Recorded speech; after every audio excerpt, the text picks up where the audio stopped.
আসসালামু আলাইকুম। আজকে আমরা একটু গ্রাফ নিয়ে কিছু কথা বলবো। তো আসুন শুরু করা যাক।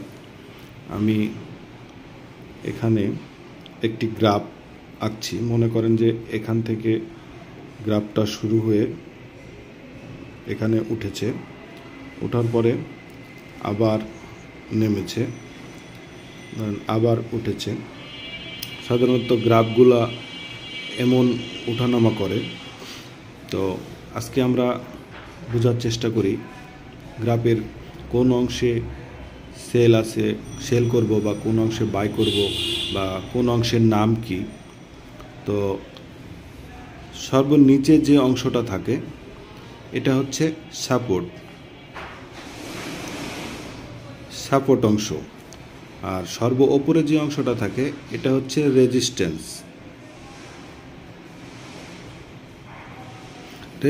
অংশ। তাহলে আমরা গ্রাফের নিচের অংশের নাম, উপরের অংশের নাম কি পেয়ে গেলাম। অর্থাৎ গ্রাফটা লো প্রাইস থেকে শুরু হয়ে হাই প্রাইজে যায়, হাই প্রাইস থেকে আবারও লো প্রাইজে আসে, আবারও হাই প্রাইজে লো প্রাইজে, এরকমভাবেই তো গ্রাফগুলো কাজ করে। তো বিষয়টা হচ্ছে যে আমরা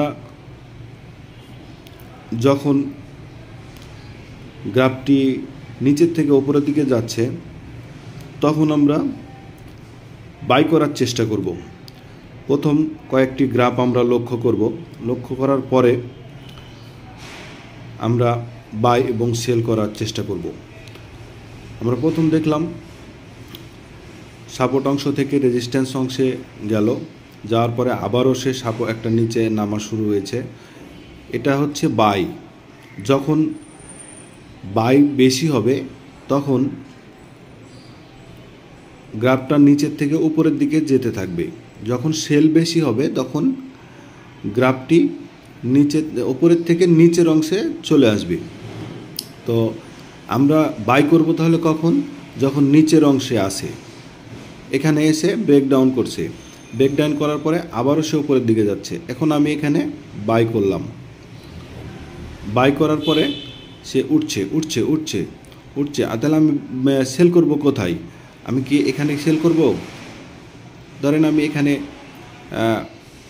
5 টাকায় কিনলাম, 6 টাকা, 7 টাকা, 8 টাকা। 8 টাকায় যাওয়ার পরে রেজিস্ট্যান্স অংশে যাওয়ার পরে এখন নামা শুরু হয়েছে। নামা শুরু হবে আবার কীভাবে? 7 টাকা, 6 টাকা, 5 টাকা। তাহলে তো আমি ধরেন 8 টাকায় সেল করলাম। তা আমি মনে করেন এই অংশটি নাই, তো 8 টাকায় সেল করলাম। সেল করার পরে আরও তো বাড়তে পারতো, তা আমি সেল করে দিলাম, আরও তো বাড়তে পারতো। তো আমরা সেল করব কখন? এই রেজিস্ট্যান্স অংশ থেকে যখন নিচের দিকে আবার চলে আসবে 60 টাকা, আমি তখন 60 টাকায় সেল করব। সেল করে দিলাম।